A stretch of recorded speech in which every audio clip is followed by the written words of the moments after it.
Hey guys, I'm Richard Fitzgerald. This is Dubai Works, where we interview the business leaders making a difference in this great city.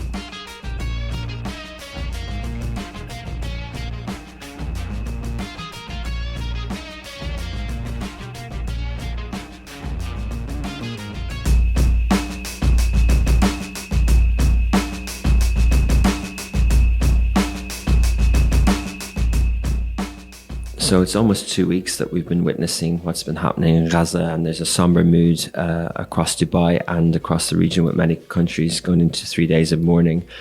So we really pray for immediate ceasefire, halt, and that humanitarian aid goes to the people of Gaza as soon as possible. You'll see a lot of content and coverage of what's happening there across the Lovin channels, Lovin Palestine, Lovin Cairo, Lovin Baghdad, Lovin Muscat, Doha.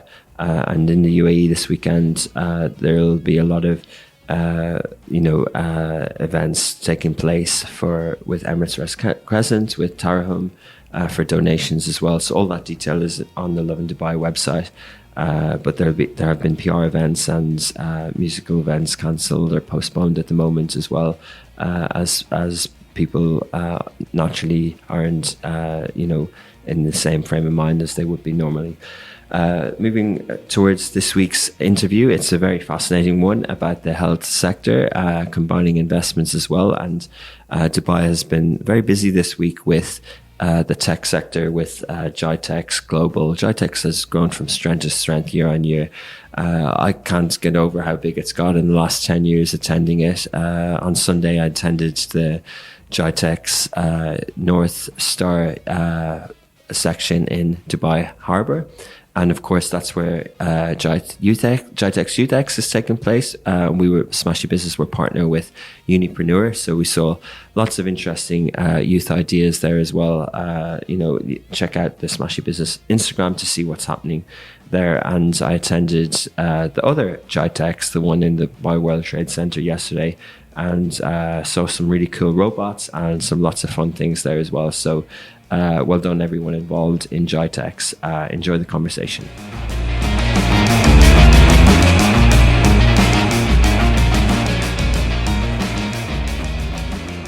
Welcome back to another episode of Dubai Works Business Podcast. This week we're joined with Vish Narain. He is the new Executive Chairman of TruDoc. They are a leading telemedicine provider, and he'll explain what that is, in the UAE. He also maintains his role as managing partner of Pulsar Capital, a regional private equity firm that recently acquired the company to accelerate growth and enhance its offerings. Good morning, Vish. Morning, Richard. Pleasure to be here. And thank you. Pleasure is ours. Thank you for joining the show. So TruDoc, explain it. Sure. So TruDoc actually is one of the success stories of Dubai. It's been here for the last 10 years, and it's the leading digital health company in the region. TruDoc has operations in UAE, in Saudi, in Nigeria, Kenya, Pakistan, and South Africa. But the key business is here in the UAE, and it's a company headquartered out of Dubai. Taking a step back and telling you what digital health is. So digital health really is the ability to provide primary care to patients either online or in their homes. Primary care is? Primary care is anything that you do which is outside of the large hospital. So if you have a heart attack, it's called tertiary care, right? Where you go to the hospital, you're admitted, you're an inpatient. If you're managed outside of the hospital, which is called outpatient care, that is called primary care. So anything from a flu, cold, fever, could be chronic diseases like diabetes, hypertension, etc. So all of the care that is not required to be treated inside the hospital is called primary care. So digital health really is about enabling patients to get a more convenient service, just the way we have Amazon. Now we buy everything, whether it's food, whether it's clothes, or anything else from our local Talabat or Amazon, etc. The same innovation is now coming to healthcare, where you can talk to a doctor, you can get a vaccine at home, you can get your medication delivered, you can get a blood test at home, you have a physiotherapist that can come and help you at home. So getting all kinds of medical services delivered to the comfort of your home or through the comfort of an online interaction through the phone is what is digital healthcare. And TruDoc is the leading provider here in the UAE as well as in the few other countries that we operate in. Okay, fascinating. I get it. So it's kind of call out doctor, outpatient, both supplies and services. And does that mean that TruDoc is what we would call like a marketplace? Is it a connector between medical care centers or pharmacies and the patient? Or is TruDoc the actual provider itself? TruDoc is the actual provider. So we have in-house doctors. We have more than probably 100 clinical staff across our operations, both doctors, nurses, care providers. We have our own e-pharmacy. So we have an end-to-end service which we manage ourselves. Okay. And do you have any clinics and pharmacies yourself, or is this purely a digital? So, like is it bricks and mortar and website, or is it mainly the app so the full-time doctors are on the go all the time? So the doctors are actually based in our offices in Business Bay, and they do the consultations virtually. So it could be either an audio call, it could be a video call. So no, we don't have a physical presence. We do this virtually, and that's the efficiency that we bring to the model. Because if you think about it, if my daughter has fever, I would today need to drive 20 minutes to a clinic, park the car, sit in the waiting room, fill up a bunch of forms. The actual consult is only 5 to 8 minutes, right? And then I get the prescription, I drive to a pharmacy, I wait while the pharmacy gets insurance approval for my prescription. Then I have to go to a lab to drop off the blood sample, right? So the whole process can take 3 to 4 hours. With this approach, all I have to do is call 1-800-TruDoc, or go to the app and press talk to a doctor. We operate 24/7 and 365 days of the year, and we pick up 90% of the calls within 30 seconds. So you get instant access to a doctor online, and you can do the consultation. The consult is still the same. So within 8 minutes, you've done the consult. We'll send the medication home. We'll send a nurse home to pick up your sample, and you can get the same experience. Instead of spending 4 hours, you spent 8 minutes, and it costs you the same. So it's a incredible convenience to the patient, and it's actually cheaper for the insurance companies because of the efficiencies of doing this online. It's much more cost effective. So it's a win-win for the patient as well as for the insurance companies, and I think that's why the adoption of the service is picking up substantially. Explain that. So how is it a benefit for the insurance companies? How is it cheaper for them? Because if you go to a physical clinic, they have a large setup, they have rent to pay, and therefore the cost for the doctor could be anywhere from 300 to 500 dirhams for a consultation, right? And because we do it online, we don't have very high cost rents, infrastructure that we have to support. We are able to do it in a much more cost effective manner. So insurance companies often save more than 50% by using us versus using the traditional providers here in the market. Okay, and so just interesting, just on that thread, the regulation and the insurance. So it sounds like that your licensing is very similar to a clinic. So there is a separate license in Dubai for a telehealth provider. So the DHA, which is the regulator, the Dubai Healthcare Authority, has a very extensive set of regulations around how to, what are the norms around telehealth, because the doctors have to be trained in a particular way. The skills that a doctor has when managing online consultations are different from what the skills are when you're doing a physical consultation, because you have to build the trust with the patient without seeing the patient, right? So you're on the other side of a camera, often just a voice at the other end of a phone. So you have to be able to build the trust with the patient. And so therefore our doctors tend to be, and they're trained to be a little bit more extroverted, to be able to build a conversation with the patient, to give them comfort that they're talking to a highly trained professional. So there are strict regulations around what a telehealth provider should have, including the mobile connectivity, the speed of the internet connection, the software that we use, the data privacy, how are your records kept, how are they shared.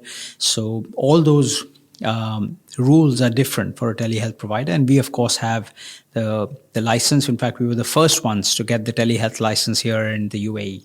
Very good. And the connection with the insurance companies, are you connected with a wide range of providers? Yes, we work with pretty much all of the insurance companies. We probably have worked with 70% of all the insurance companies here in the UAE. And we manage more than 1 million lives here in the UAE, so, and 2 million globally. So it's the largest by far in the UAE, and we manage a large number, and we are growing that number, from 1 million to a much bigger number in the next few years. Brilliant. And what's the percentage, or what's the ratio between telecalls, consultancy, and call out to visit people in their homes? So by and large, most of the calls are virtual. We do have nurses on staff that will go visit, or we have our pharmacy operations where we deliver the prescriptions. But typically for every 100 consults, we'll have 75 prescriptions. So those are all delivered at the home. But most of the doctor consultations are all online. Okay. And do you think that the consultancy can work online? Because, people's history of going to a GP, there is, the heart check, the pulse, there's things that doctors do. There's instruments that doctors have. Yeah. You can tell them not very medical, but there's obviously temperature, there's blood pressure, there's things like this that you can't necessarily do over a video call, or can you? That's a great question, Richard. And I think there's a lot of innovation that has occurred over the last 2-3 years and will continue to occur over the next few years, which allows you to measure all the basic readings that a GP does with your watch or through a camera. Right, so there's a lot of new interesting technology. So the Apple Watch now, of course, measures your heartbeat. There's a new Huawei watch that measures your blood pressure. So they have an expandable strap. It's very similar to this. So like you have your blood pressure armband, they have an inflatable strap. So the strap inflates and it gets a very accurate reading of your blood pressure. Wow. Apple is coming out with a new watch which will do glucose, blood sugar measurement, which is going to be optical in nature, so no need to prick yourself. It'll be just, again, done through your watch. You can do an ECG, again, through your wearable. So actually, what we are able to track is much, much more than what a traditional GP does, because you go at 11 a.m. to a GP's office. He's measuring your blood pressure, temperature at that point. We are able to measure the readings 24/7.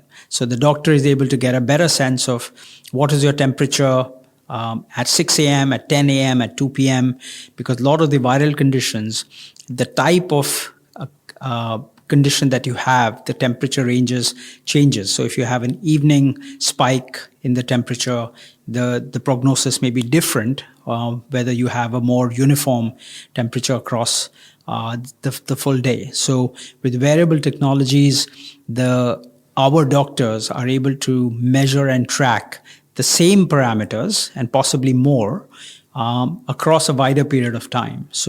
And they're able to therefore make better informed decisions. So over a period of time, I think the traditional GP is not going to be as important. And I think all of these services can be provided online. So if you look at a parallel, say in the online retail world, the Amazon has disrupted, I would say, a big chunk of the malls in the US, right? Half these malls are empty because there is no need to have so many different retailers because it can all be done online. And I think the same thing will happen in the healthcare world, where the traditional GP is going to get disrupted by digital health. Of course, for tertiary care, right? If you have a heart attack, if you need an operation, of course you need a hospital.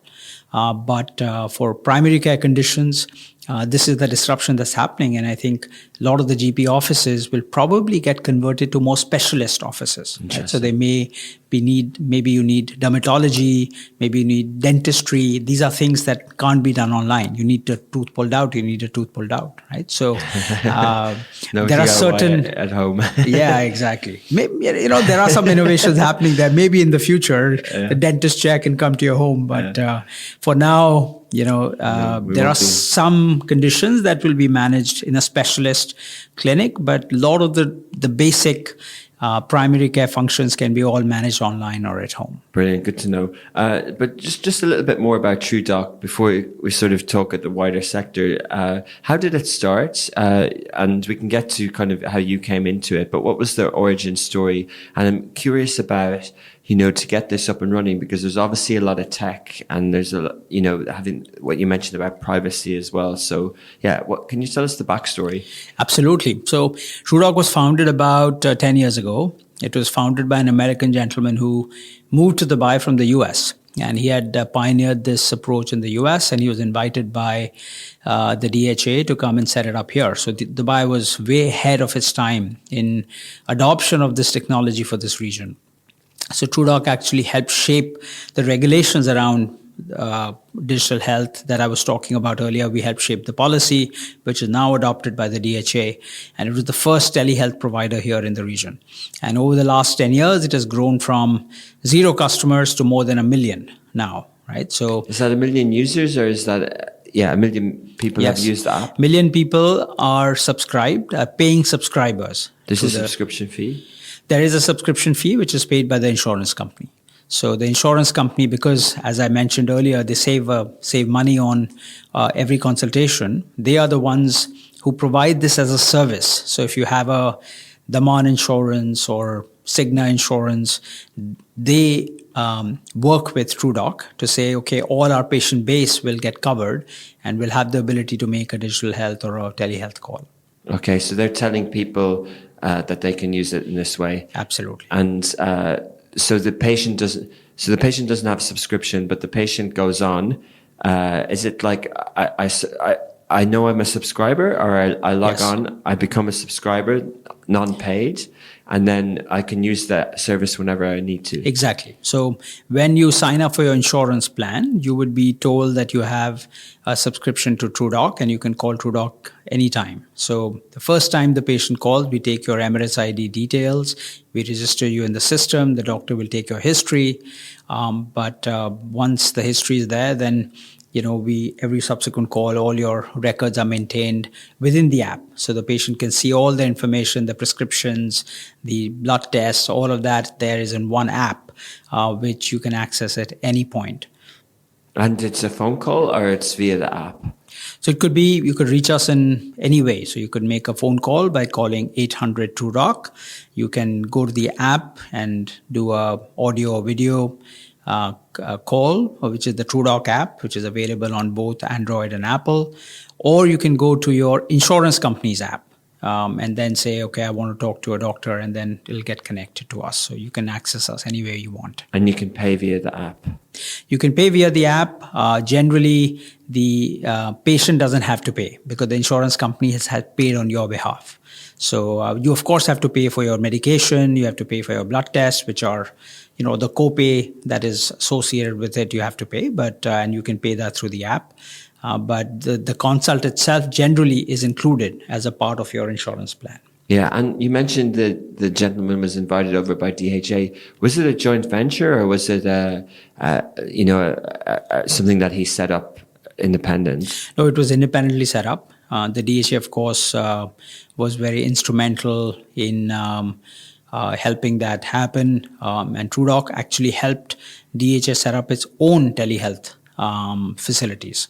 So, but no, it was not a joint venture. It was independently owned. And at what point did you and Pulsar Capital get involved? It's an interesting story. So my background is I've been in the healthcare space for about 20 years.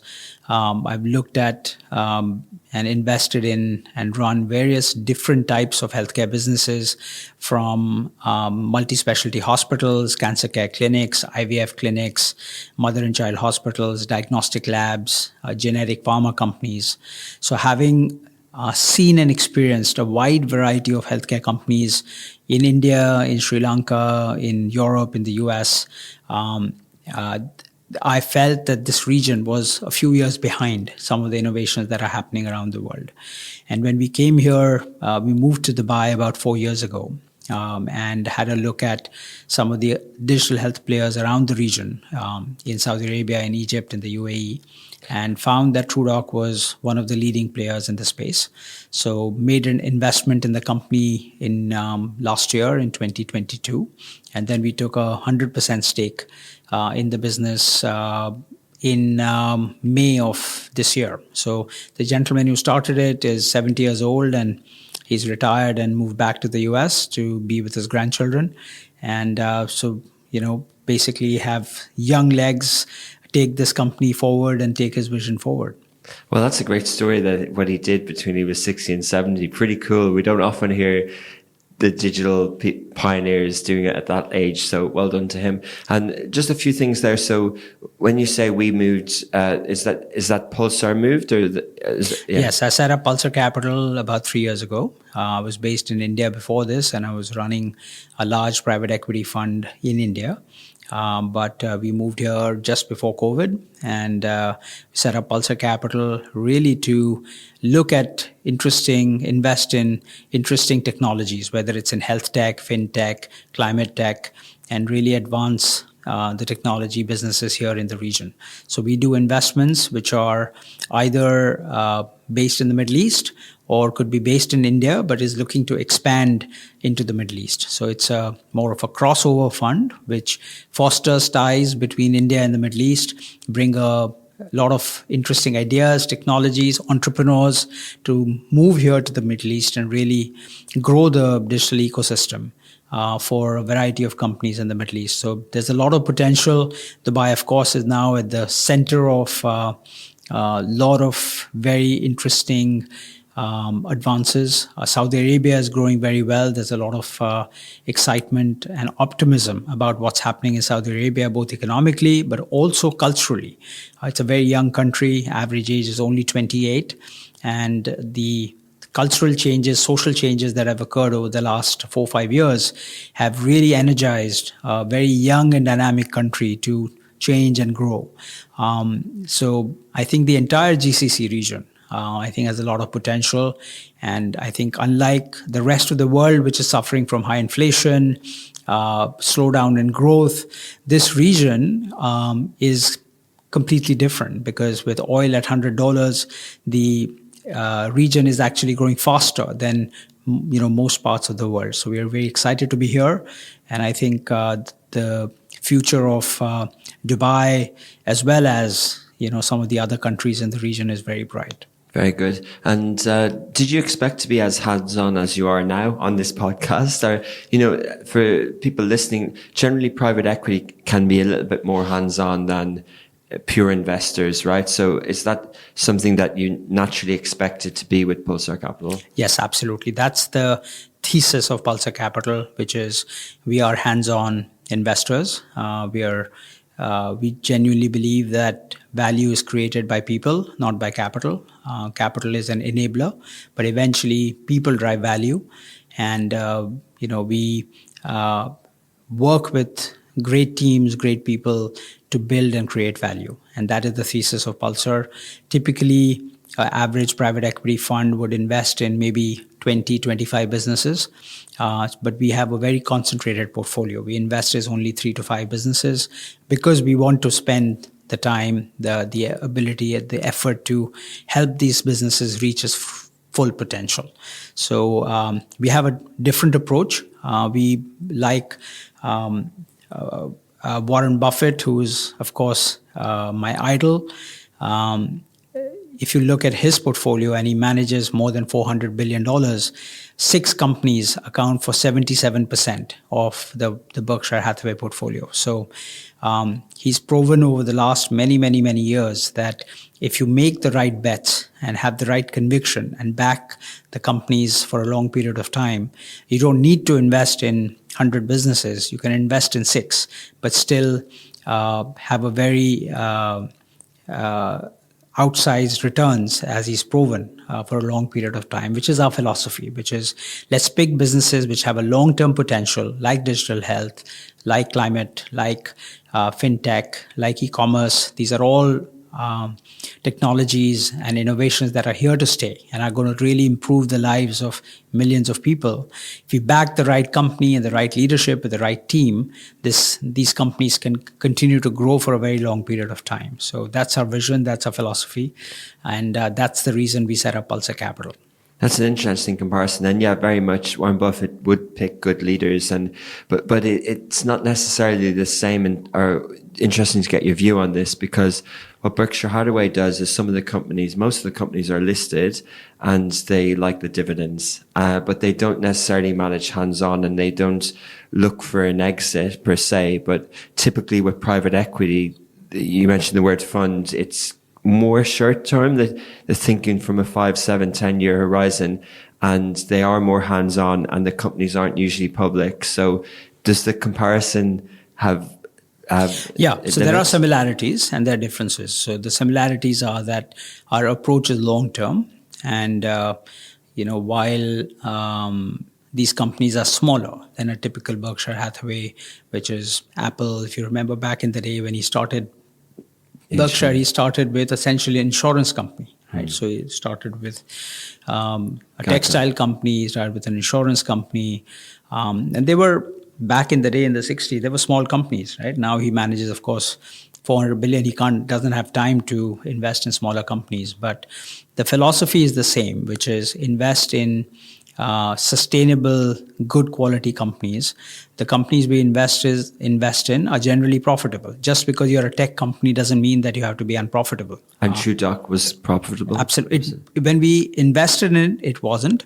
But in the last 6 months, it's profitable now. It's generating cash flow. The other companies we have are profitable. So our belief is that a good business model should be profitable.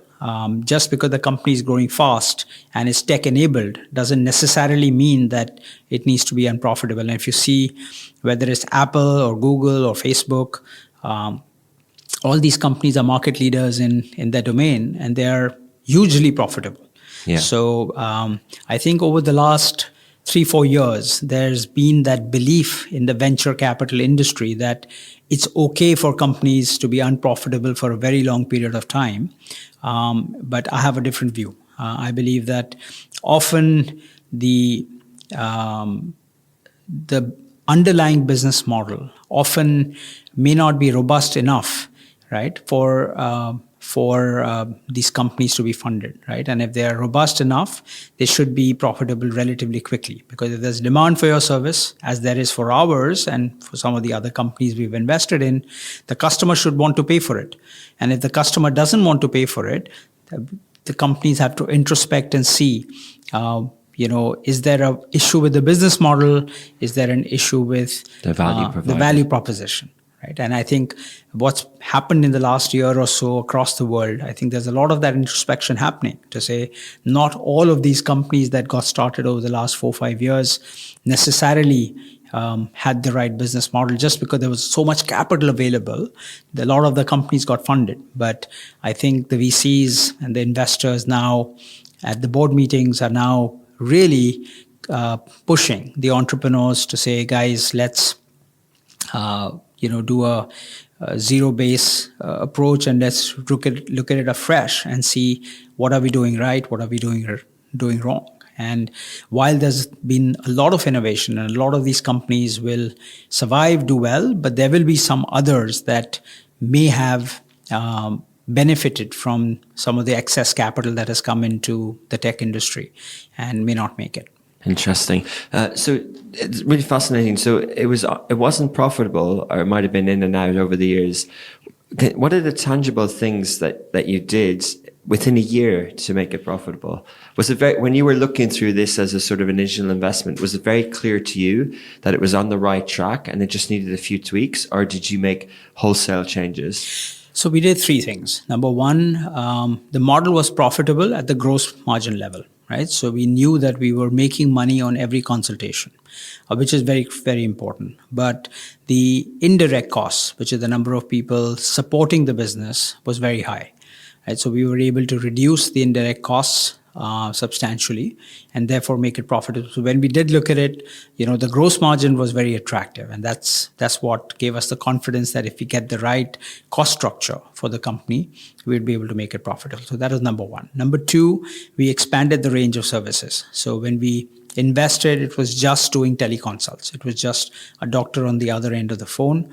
Now we've started 4 more verticals. One is the e-pharmacy, which is the delivery of the medication, the diagnostics and the lab tests, the home health services, as well as the chronic disease management, right, which is the management of long-term diseases like diabetes, hypertension, etc. And so we've added these 4 verticals, which increases the revenue of what we are able to service. So the same set of million lives, now instead of earning $10 a patient, now we can have the potential to earn $100 because now we're doing so many different things with the same customer base. It's very interesting. So segueing a little bit, so when you look at that with Pulsar Capital, are you using your own M&A team, or do you outsource that part? Do you do that exercise yourself? We do it ourselves. That's part of the differentiation that we have. We have having evaluated, Richard, probably 3,000 businesses over the last 15 years. There's a sense of pattern recognition that comes from unearthing the diamond in the rough, right? So there is it's not rocket science, but having met with thousands of entrepreneurs with ton of business models, you tend to figure out what makes sense, what doesn't make sense, right? And that's our secret sauce, so to speak, right? Where the companies that we do choose have a much higher success rate and much higher probability of growing and becoming unicorns than the ones that we choose not to invest in. Interesting. And operationally then, how does that work? Because, do you still have, in your 4 or 5 companies, are there still a management team that would assume the sort of day-to-day operations? And the role of executive chairman is what exactly? Exactly. So good question. So most companies would have a full management team. We, of course, help augment the team. So in TruDoc as well, we've got in a great CTO, a great COO, a new CFO. So the top team has, got enhanced, and we've got some really good, solid people that I've worked with before into the company.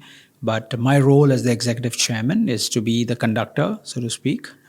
Still have the violins and the pianist and the bass, and the whole orchestra still has to do what they do. But my role as the executive chairman is to set the strategies, to set the direction, and most importantly, set the culture of the company so that we can achieve our full potential.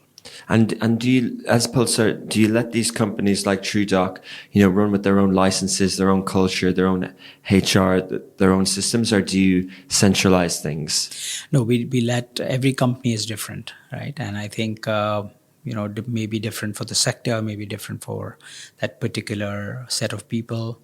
So there is a higher level vision around how these companies should be, which is nimble, profitable, high energy, tech enabled, etc. But the subcultures within some of these companies often depend on the teams, right? So a company based in Bangalore may be different from a company based in Dubai.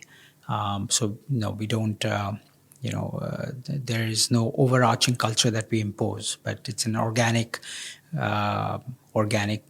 phenomena. And culture also changes. A company which has 50 people will be very different. The same company will be different when it has 250 people. So there is some evolution that happens in some of these companies as they grow.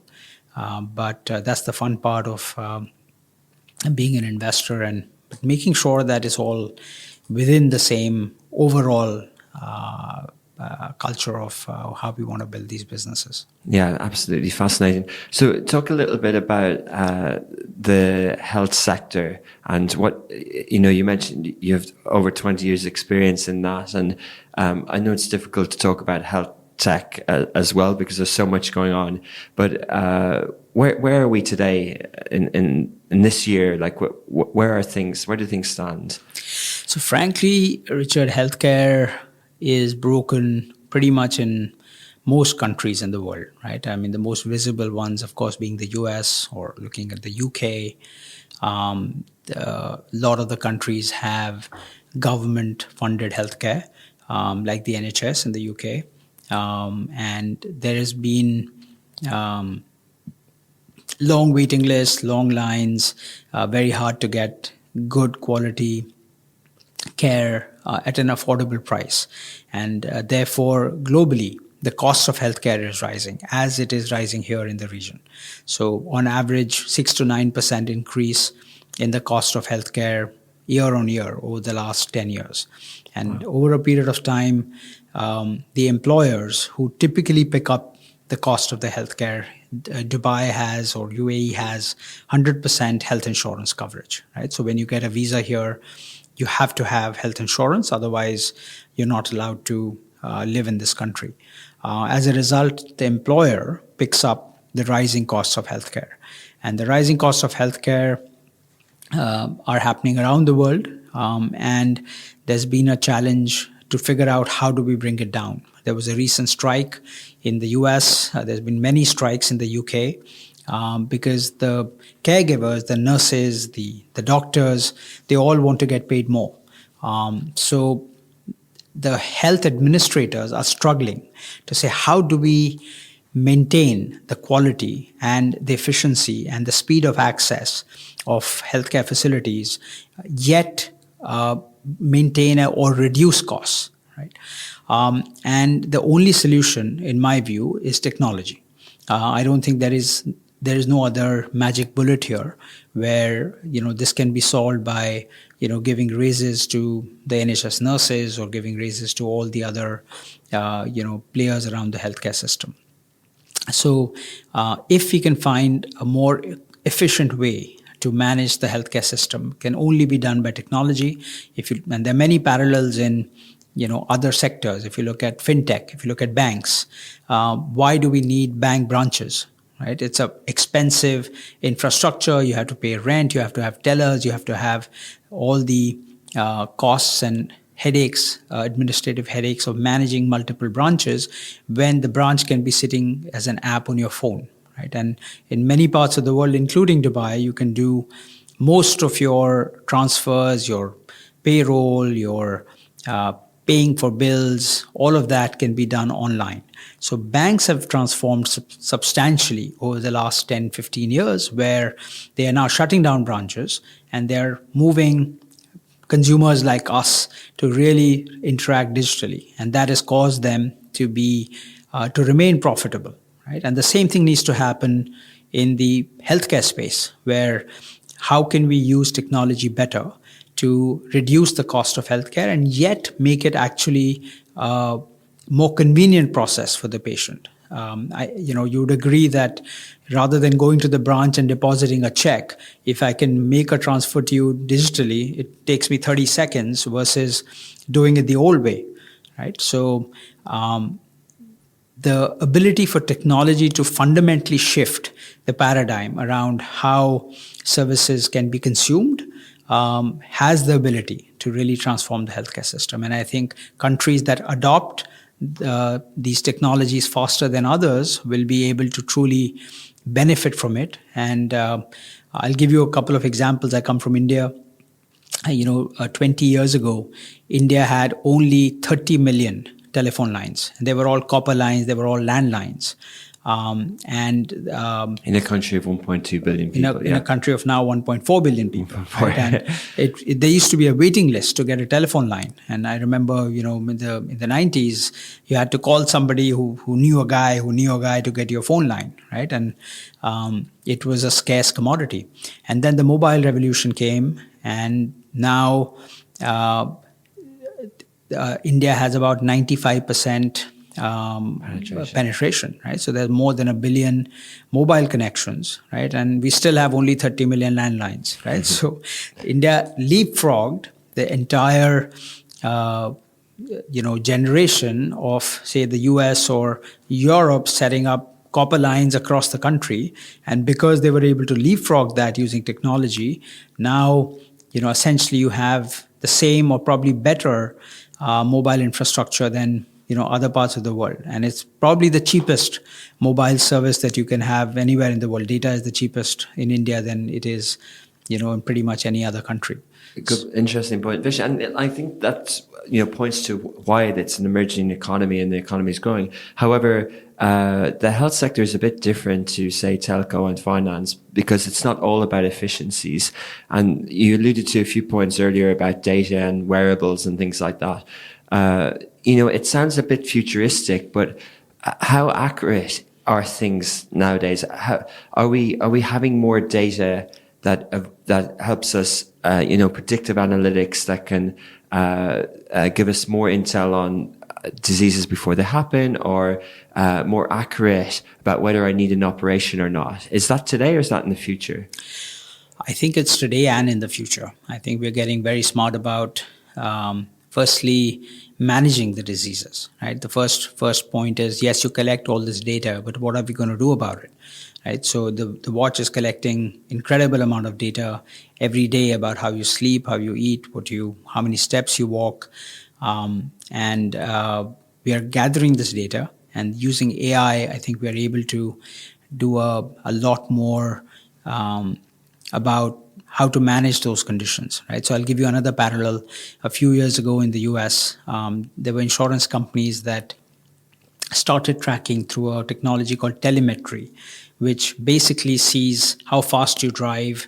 Are you in a 60 kilometer per hour speed limit? Are you driving at 90? How fast you brake? How fast you accelerate? So on the basis of your driving behavior, they were able to actually predict how likely you were to have an accident, and therefore your insurance rates changed on the basis of your driving behavior.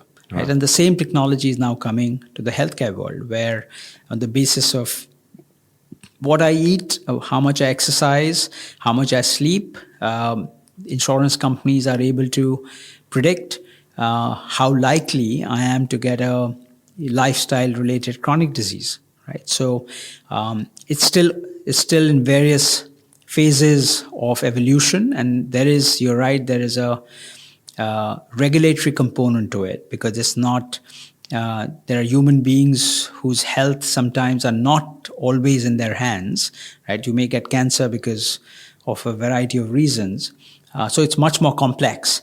But the direction is very much in terms of using technology to monitor all the bodily functions. And I think over the next 5-6 years, frankly, there's going to be sensors that, measure your every aspect of how the body functions, which is of course great for the doctor, because, they are able to track it, but more importantly, they can even predict how likely you are to have, a heart attack or a kidney failure or any other serious disease. Interesting. And is TruDoc your sort of bet for that sector, or do you envisage having more and more investments and more different opportunities? Do you think the opportunity is wide, or have you got the right product now? I think a bit of both. So we do have the right. We backed the right horse. I think we've got the right company. However, we are in the process of making a few acquisitions. So one of the acquisitions that we are about to consummate is in the chronic disease management space. It's a market-leading company which is working in Europe as well as Asia to treat and manage chronic diseases better. So they track everything from, as I mentioned, from your all the variable data. They have behavioral scientists, because at the end of the day, treating chronic diseases, a lot of it is about behavior change. It's not necessarily about your medication. Of course, the medication is supportive, but it's really about changing behaviors in terms of exercise, in terms of diet, in terms of sleep, in terms of stress. So all of those things are managed by this technology, and it helps patients to live a more fulfilling, happier life by making changes in their behavior. And that has a ripple effect, and then says basically you then, using this technology, you take less insulin, less medication, you are a more energetic person, you're a better father. So people experience a lot of changes, positive changes to their lifestyle and to their mental health as a result of this. So that's a company that we're looking to acquire shortly. But we'll be looking at some other companies in the mental health space, in the sexual wellness space, in the home health space, where there are a lot of new ideas and innovations that are happening. So we'll use this as the platform to get the best of what the world has to offer here in Dubai and the Middle East. That's a lot of different spaces. And, so TruDoc, I think you mentioned KSA, UAE, and 3 countries in Africa. Correct. What's the roadmap? How, and you personally, Vish, how optimistic are you about the GCC in general, and do you see TruDoc expanding in the region? We do. We are very excited about the opportunity in the GCC. As I mentioned earlier, GCC is at that inflection point where in an environment where a lot of countries are facing a variety of either demographic issues or inflation issues, UAE is in an enviable spot where it's a young population, it's a dynamic population. Countries, because of the oil and gas economy, has a lot of capital surpluses. Right? All these countries have huge capital surpluses. They have a lot of money to invest in building their infrastructure. So I think the Middle East can be the new Europe. And that's the vision for what Mohammed bin Salman has been saying, which is, and you've seen some of these giga projects like NEOM and others, that we're building absolutely new futuristic cities from scratch, right? And if you go to Beijing, Shanghai, Mumbai, Bangalore, these are old cities, and there are constraints around how much those cities can change, because there are 20 million people living in those cities already. So it's not that easy to build a metro. It's not that easy to build new infrastructure without disrupting what's already there. But in the Middle East, I don't know how long you've been here in Dubai, but Dubai 20 years ago is completely different from what it is today. And it changes very, very quickly. And the same thing is happening in a lot of these large giga cities, where absolutely new cities are being set up in a very futuristic way, with technology driving and improving the life of citizens there. So I'm personally very excited to be here. I think we are at the forefront of defining how urban societies should live in a happy and balanced way. So I think it's the next 10, 15 years are going to be an amazing run for the Middle East, and I think we're all privileged to be here. So TruDoc is born in Dubai, it's growing, and when the line in NEOM is finished, there'll be no outpatient clinics. Everyone will be on TruDoc. Absolutely. Well, thank you for sharing the story. It's fascinating. Appreciate your time this morning, and we'll follow TruDoc in the future. Thank you, Richard. Thank you.